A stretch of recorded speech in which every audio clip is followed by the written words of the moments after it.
Welcome to Casual Friday. Hi, I'm Roxanne Richardson, and this is my weekly Casual Friday podcast. If you'd like to jump directly to a specific point in the video, you can tap or mouse over the video playback area of the screen to reveal the chapter titles and starting points of each section. In this week's podcast, I have a lot of tidbits. I have an update on my breed study for hand spinning, and I have an update on a work in progress. I also have some answers to questions and comments that have come up recently from you viewers. So let's get started. This first tidbit came up in my Twitter feed in the past week, and it is about the 150th anniversary of the Royal Stitch Needlework Bank. So the Royal School of Needlework was founded in 1872 with a mission to preserve the art of hand embroidery.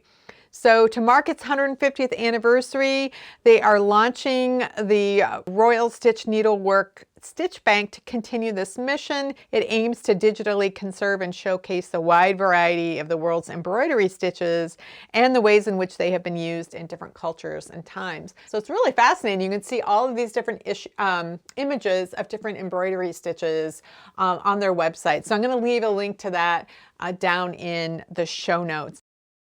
So I follow a variety of people on Twitter. One of the people that I follow is a woman named Corey Stamper.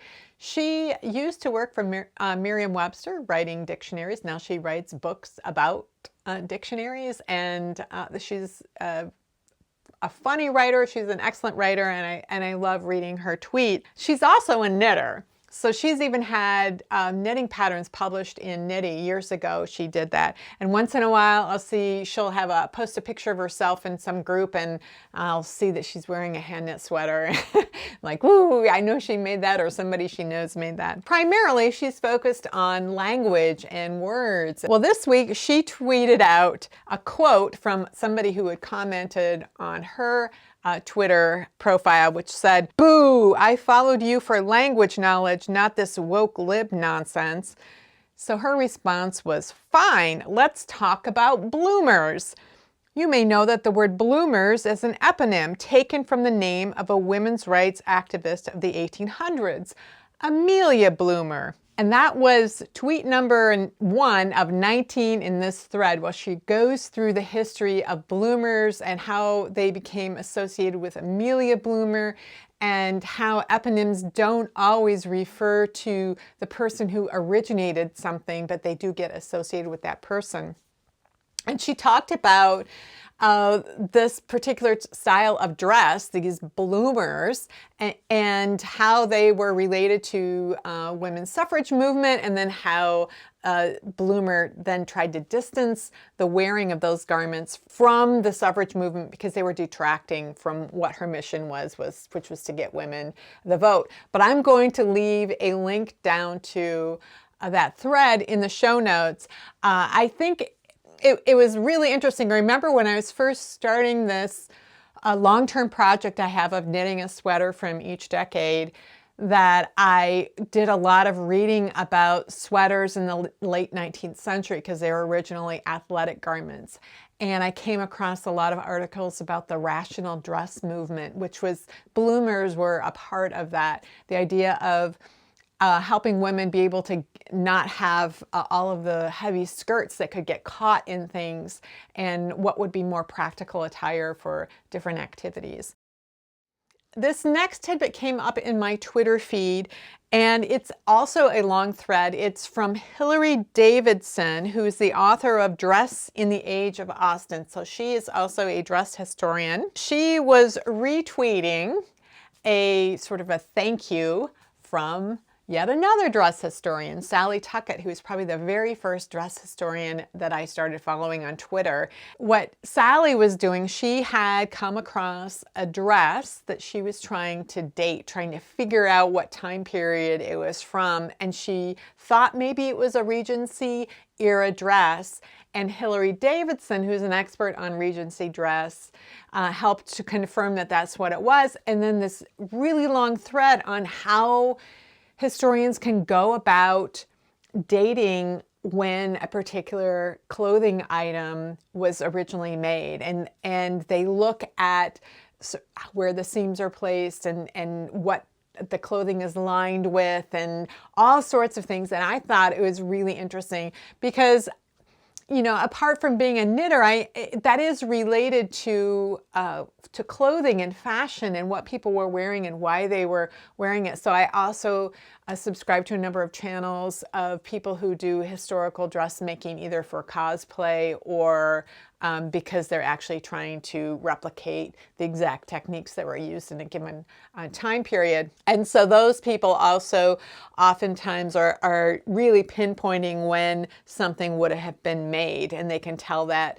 based on the construction methods. So I find this really interesting to look at, and it also helps me, just the more I understand about fashion and what was going on in different decades, that can also, I found that has also helped me narrow when certain knitted items might have been popular, particularly when it comes to sweaters. Last week I was telling you that Shetland Wool Week was about to start, and it continues through this Sunday. So Shetland Wool Week is an event that occurs in Shetland, and they have all sorts of classes and tours and all sorts of things in that area to enlighten people about Shetland wool and the textiles that are related to those fibers. But not everybody who would like to go to Shetland Wool Week, like me, can actually go. And so there are a number of videos that are associated with Shetland Wool Week that Trevster in my Ravelry group alerted me to. So there's 2 YouTube channels. One of them is for the Shetland Amity Trust. So they have a number of videos that are related to this year's Shetland Wool Week, but they also have playlists of previous Shetland Wool Weeks on their channel. Then the other one is for Jamieson and Smith, which is one of the big mills that produces Shetland yarn. So they have videos on their channel too. And so you can learn more about Shetland wool and the designs and just sort of the history of Shetland wool from those videos. So again, I'll leave links down in the show notes. Last week, I showed you a photo, I showed you this photo, which I will put on the screen, of a Finnish, it's a colorized photo of a Finnish soldier from World War II. And the person who had alerted me to this photo was fascinated by the sweater. And so I was talking a little bit about that. And there was somebody in the comments had wondered where could you get a pattern for that. And then somebody in my Ravelry group started a thread about this particular sweater where they mentioned that they had had a pattern for years that was very similar to the one that the Finnish soldier had been wearing.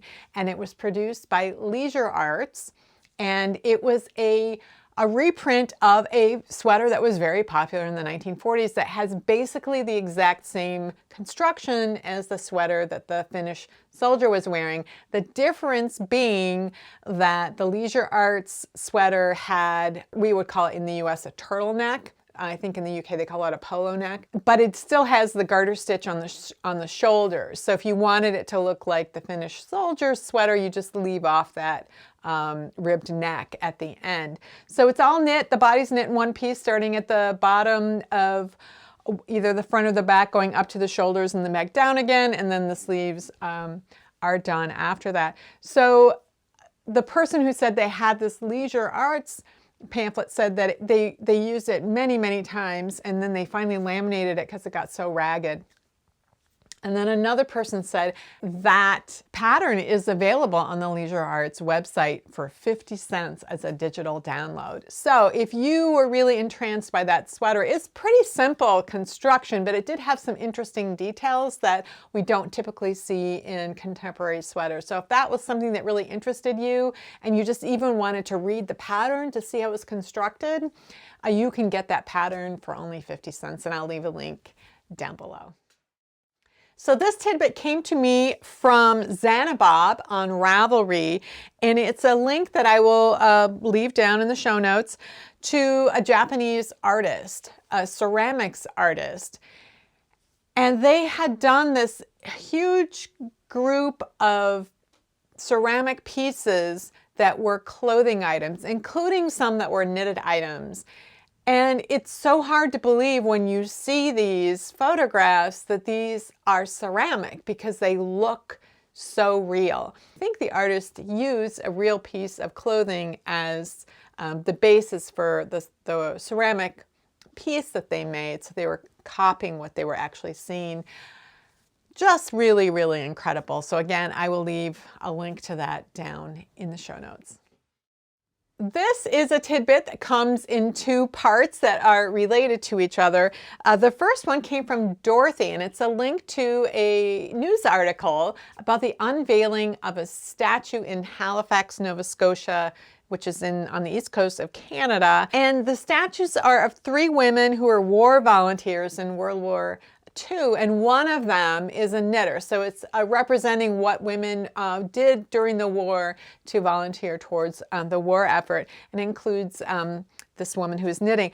So Dorothy sent me another message and said, this is actually from 2017. I don't know why it showed up in my feed this week, but I think it's still interesting. I certainly hadn't seen it before. I hadn't shared it with you guys before, so I thought you'd be interested. The second one came to me from Stick To It on Ravelry, and it is it's an article about a statue commemorating the 100th anniversary of an organization called Nonia, or I don't know if they pronounce it Nonia or Nonia, but that stands for the Newfoundland Outport Nursing and Industrial Association, which was founded in 1920. So originally this organization was a way to raise money for public health nurses who were in what they call outport areas. And I'm not sure what outport means. I don't know if that means island communities or if it means just somewhere away from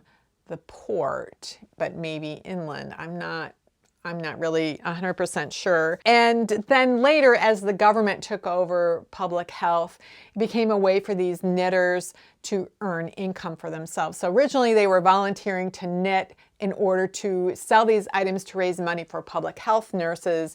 And then they kept knitting in order to raise income for themselves personally. So what's interesting about this statue, it's showing like a grandmother teaching a daughter how to knit, but the sculptor took a real ball of yarn and a real piece of knitting and then cast them in bronze, which I thought was super cool. And in some ways makes me wonder how that ceramics artist turned the clothing into ceramics, and if there was some similar process or if it was a completely different process of turning a knitting into a piece of artwork. I just wanted to say, as a wrap up to Tidbits and my frequent mention of things being down in the show notes or down in the comments or things like that, I have a couple of questions that have come up about those two topics recently. One is, where do I get these tidbits from that I often say, oh, this showed up in my Twitter feed or in my social media feed. And somebody wanted to know, well, how can I get those things to show up in my social media feed? So one way for you to do that would be to go to my Twitter file and just look, or my profile, and just see who I follow and then follow those people. and take a look at the profiles of the people I'm following that might be something you would be interested in. And they could be dress historians, so they could be other knitters, they could be people who do research on other textile related things. It could be anything like that might be of interest to you, because that's what happens is somebody either tweets out about it or they retweet somebody else. And if they're retweeting somebody that I don't already follow, and I think, well, that's really interesting, then I follow that person. So that's just how I built this group of individuals and organizations that I follow, where I get these interesting pieces of information. And often they're talking about these events that I then share with you guys. So especially the dress historians that are involved with universities, they often have these Zoom presentations that are free that you can go look at, and you can find out about them before I tell you about them by following them yourselves. Now, the second thing, the question that I got recently had to do with how do I see the comments, or how do I see the show notes so that I can see those links, because they didn't understand how to do that. So it really depends on what kind of a device you are watching YouTube on. If you're watching on your desktop computer, you just scroll down and you should be able to see all of that. If I say something is in the show notes, or in the video description, you're only going to see a line or two of the video description, and then you have to click on the words that say show more, and then that will release all of the rest of the information that's in that description. But if you are watching on a mobile device like a tablet or a phone, the process is a little different. So I'm going to go to the overhead and show you how you can do this on an iPad. Okay, so here we are on one of my videos. So this is last week's Casual Friday. If I'm playing this, and look, I'm in portrait mode like this. What you'll see is over on the right-hand side, there's a little something that looks like a V or kind of a down arrow. If I hit that, then I can see the video description with all of the links to them. If I want to look at the comments, I have to just scroll past all of these recommended videos right here, and then I can see the comments down here, and I could add a comment. Now, if I am watching in landscape view like that, then I'm going to see those recommended videos on the right, but the comments are going to be down below right here. But in order to see the show notes, then I can hit that V on the side, and I can see over here on the right-hand side, I can see all of those links. The other thing that you can see on the right-hand side when I talk about the chapter titles, if I click on here and you can see those chapter titles that show you when things are. If I tap on the chapter title here, I will see all of the links to those sections of the video over here on the right-hand side. So the one thing is that if you are watching in full screen mode like this, you're not going to be able to see the comments or the show notes or anything like that. So if you want to go look at those later, you have to go back into taking the screen into a less full view in order to see all of those things on the side. I don't know if you can see this. Here we go. So this is a bin where I have been collecting all of the yarns that I have spun for my breed study. So I just wanted you guys to see how it's filling up.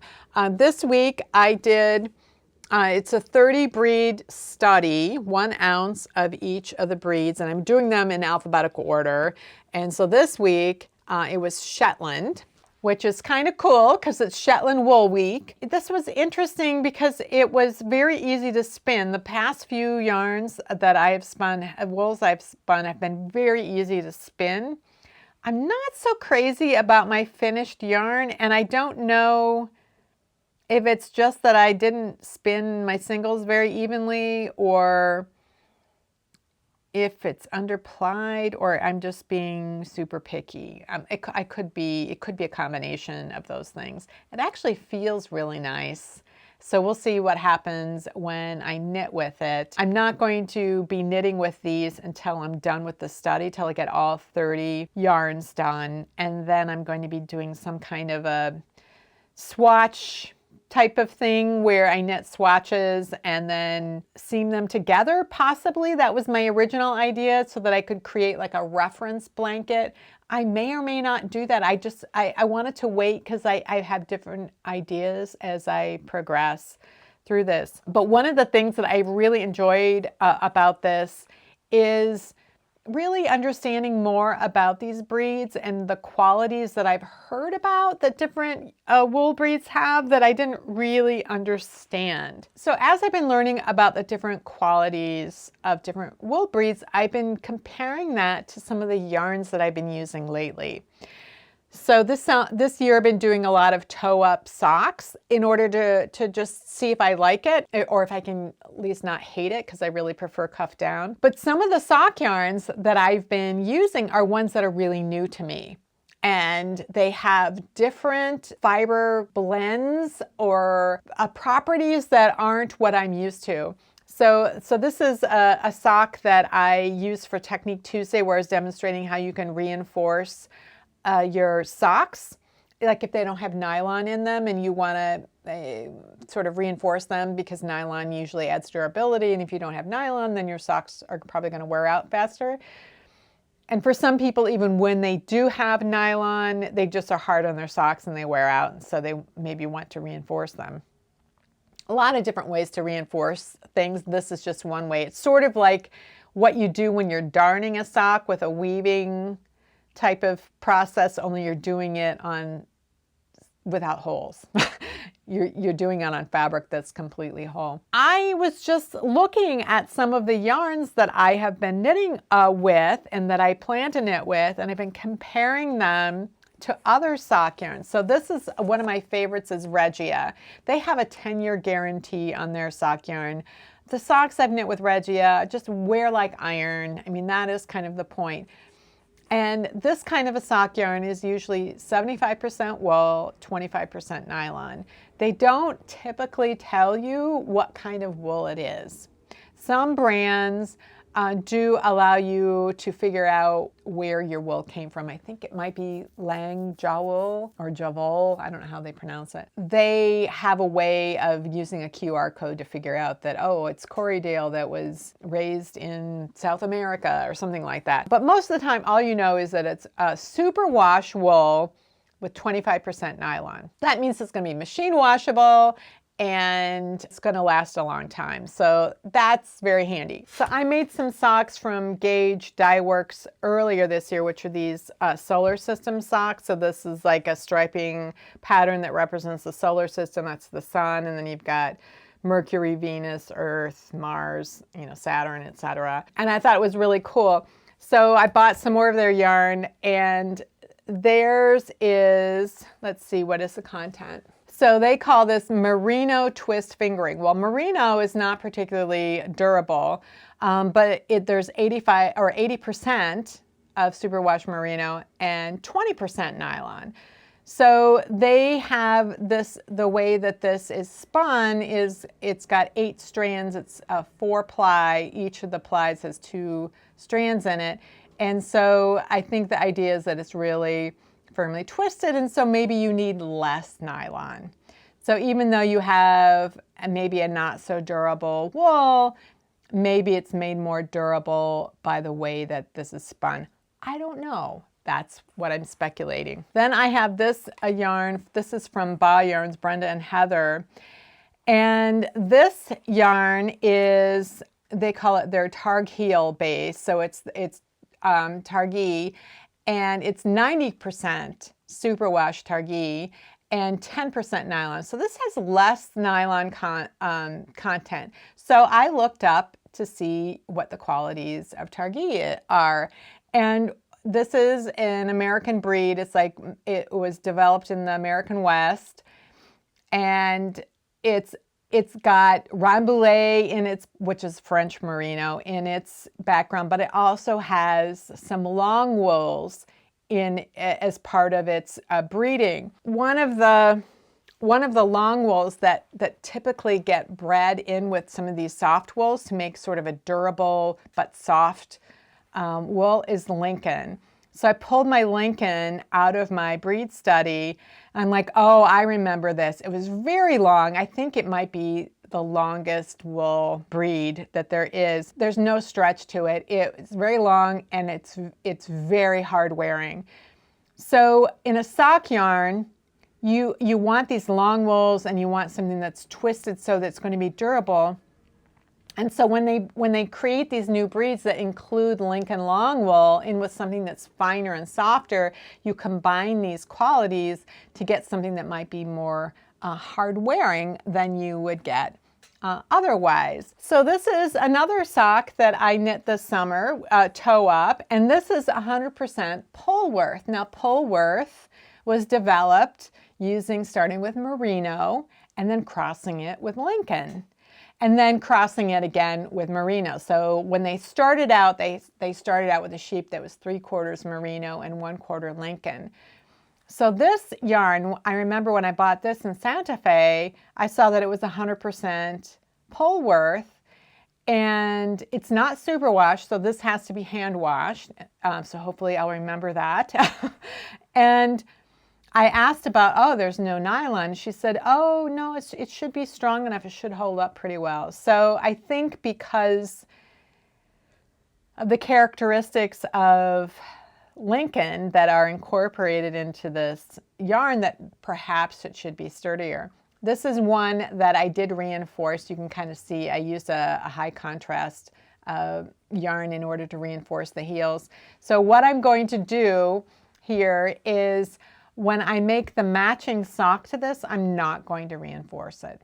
And then I will just keep an eye on the heels and see how well they do and how well that reinforcement works compared to one that isn't reinforced, and also to see if the Polworth actually is pretty durable, how durable it actually is. It was pure serendipity this week where I was really thinking about the things that I'm learning in my breed study and the things that I'm learning as I'm knitting toe-up socks with yarns that aren't the yarns that I typically have used when I've knit socks in the past. Just combining those two different learning processes. Then I saw a video show up from Trish at Fiber Love Diary. So she is the channel. She's a spinner and a weaver and a knitter. She does all kinds of things. Somebody recommended her channel to me earlier this year when I mentioned that I wanted to do some kind of a breed study. And they said, oh, Trish at Fiber Love Diary is doing a 30 breed study on her channel. So I went over and I looked at it and I found out what the breed study kit was that she bought. It's from Wool Gatherings. And so I hadn't done any spinning in a couple of years. And so I was watching how she was approaching each particular wool breed, like the resources she was using for doing research and how she made her decision for how she was going to spin it. So I really relied on her videos at the beginning of my breed study before I kind of felt like I got on my feet going forward. But I've been watching her channel since then. She does live streams on Sundays, and so I've been watching those as well, and I just get so much out of just watching her spin. And then in the live streams people ask questions and she answers them. I just really have been absorbing a lot. This week she did her Tuesday video. She announced that she's doing a breed study that is aimed at wools that would be good for knitting socks. So what she did was she calls it a bump. It's 10 kilograms of each of these different breeds. And so she has an Etsy shop too. So she's making up these little kits that have 4 breeds, 2 ounces of each of them. And then she's selling in her shop so that you can either spin along with her or you can just do your own independent breed study, whatever. These are breeds that are supposedly good for socks. And she's defining, well, what does it mean for something to be good for socks? That will have to do with washability, like is it machine washable or not? How does it hold up in the machine? How durable is it? What's it like to spin? What's it like to knit with? All of that. So she's really doing this sort of, let's compare what all of these different things are, and then we can come to some conclusions about what might actually be good for knitting socks. So I was really excited to see that. So I ordered my kit, and I don't know if I'll be able to keep up with her as she's doing it, but it's something that I thought, okay, I think by the time I get done with this breed study, I will have enough spinning under my belt that I will be able to hopefully do my own sock breed study as well, using her again as my guide through the process. So I'll leave links down below to her YouTube channel and the video where she was announcing this, and then also to her Etsy shop if that's something that you're interested in.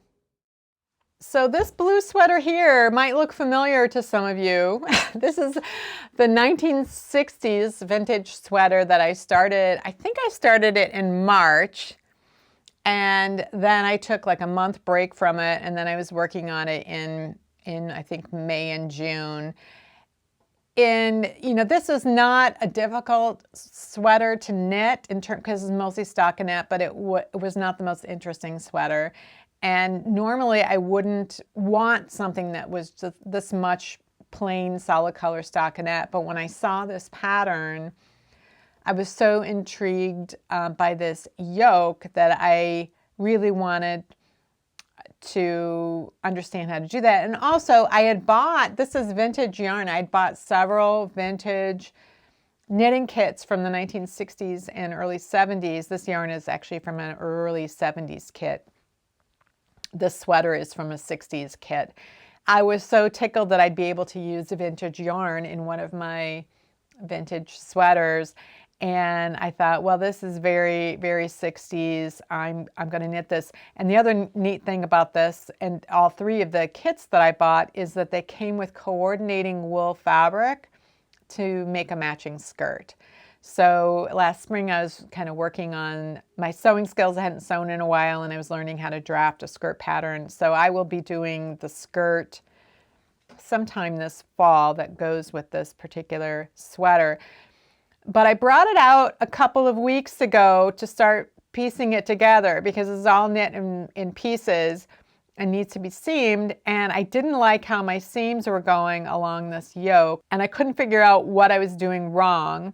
So I took those seams out last night, and then I figured out what the problem actually was, and I seamed it together. So there's a little bit of puckering here, and I think that I can probably block that out, and it could be that once this is worn and it stretches around the body that it won't pucker as much. When it's sitting here in a relaxed state, there is a little bit of puckering. So this was an unexpected challenge, this seam right here. The way that this front, some of you might remember and some of you either don't remember or maybe have never heard me talk about this. The way that the fronts were worked on this is that you cast on for the ribbing, including the stitches that will be used for the button band, and you're using a smaller needle.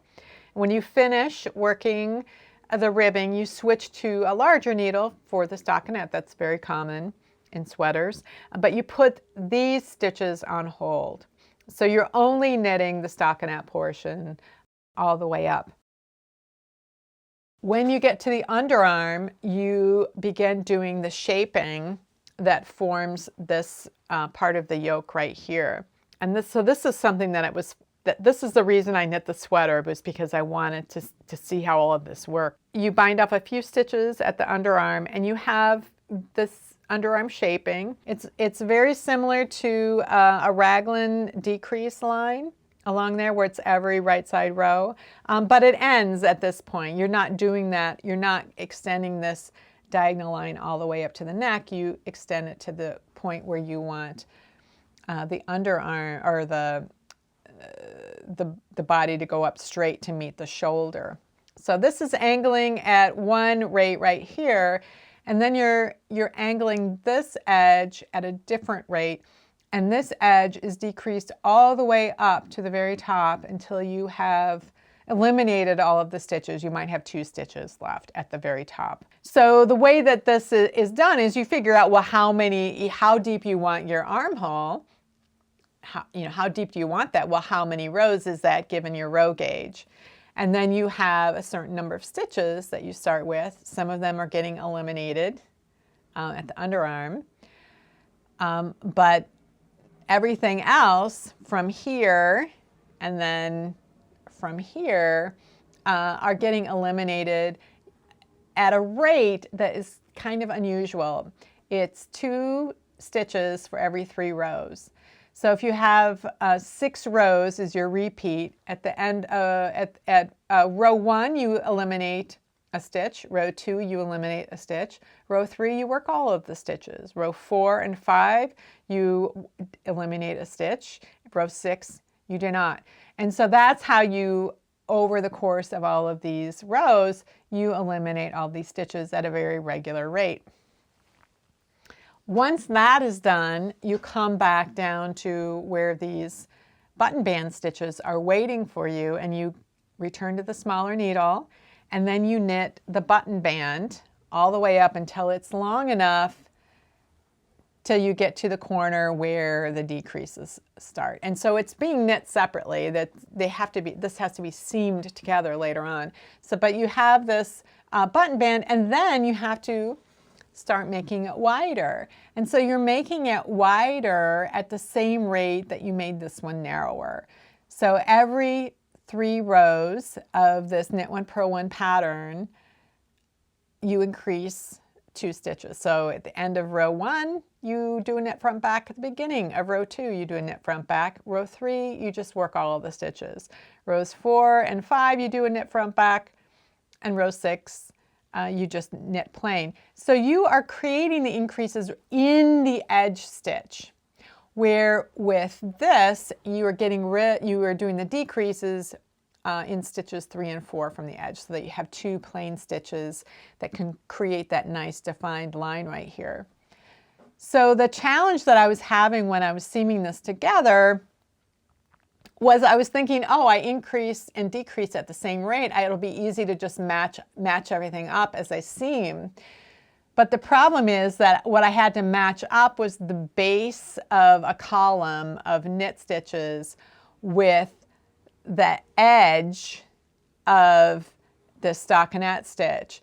And I only have, 50 stitches going across, but I have 70 rows that this was worked over.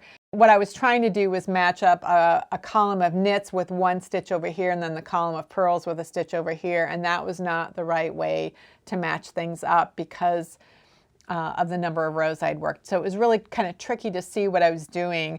So I took everything out and I had to think about it. Well, I have 50 stitches, 50 columns of stitches going across here, and I have 70 rows here. I can count off 10 rows, and I can match that up with like 5 columns of stitches here. I had markers on both sides all the way up so that I could keep things lined up. So this was a kind of a situation that I hadn't been in before, where it was really kind of hard to tell what was going on at the edge of the ribbed, at the base of the ribbed stitches. It was really kind of tricky to read those stitches and figure out how to seam them together. So the tricky bit of seaming isn't over, because I have a similar situation at the top of this ribbing fabric where I have a certain number of stitches going across, and it's different from the number of stockinette stitches I have because these are 2 different gauges. So I have more ribbed stitches than I have stockinette stitches. So this is another case where I have to kind of divide things up pretty evenly in terms of the actual number of columns of stitches I have on each piece, and say like match up 1/4 of these stitches on the ribbed side with 1/4 of the stitches on this side, so that I can, as I'm sewing them together, I can keep things pretty even. So you can divide things up into as many sections as you want that makes sense, so that you can kind of make sure that once you get to a marked location that everything is lined up evenly. So that's what I have to do with the shoulders here. The other thing that's left is the bands right here were continued to be knit because they're going to join at the back of the neck, and then this edge right here will get sewn to the neck stitches. So I left a certain amount of yarn attached. These are still live stitches, so that as I sew them on here, I can see if I might need to knit additional rows to each of these, so that they will actually meet up in the back of the neck. So I have that to finish. I have to put the sleeves in, which is going to be reasonably easy because I've got those nice lines of decreases that will match up with each other. So this won't be too bad to seam in. And then the final thing will be to put the buttons on. I've got buttonholes over here, and I need to put buttons on this side. And my plan is to use grosgrain ribbon, as I did on my 1950s sweater. A number of people said they would like a video demonstration of how you do grosgrain ribbon for button bands. I might be able to demonstrate on this. If not, I'll use separate swatches that will demonstrate how to do it. But definitely I will be doing that in the next week. Just wanted to give you guys an update because it's been a while since I have talked about this sweater or I've shown it to you here on the channel. Well, that's it for this week's Casual Friday. If you have any comments or questions about today's video or suggestions for videos you'd like to see in the future, you can leave those down in the comments below or join the discussion in my Ravelry group, Rocks. Thanks for watching, and I'll see you next week.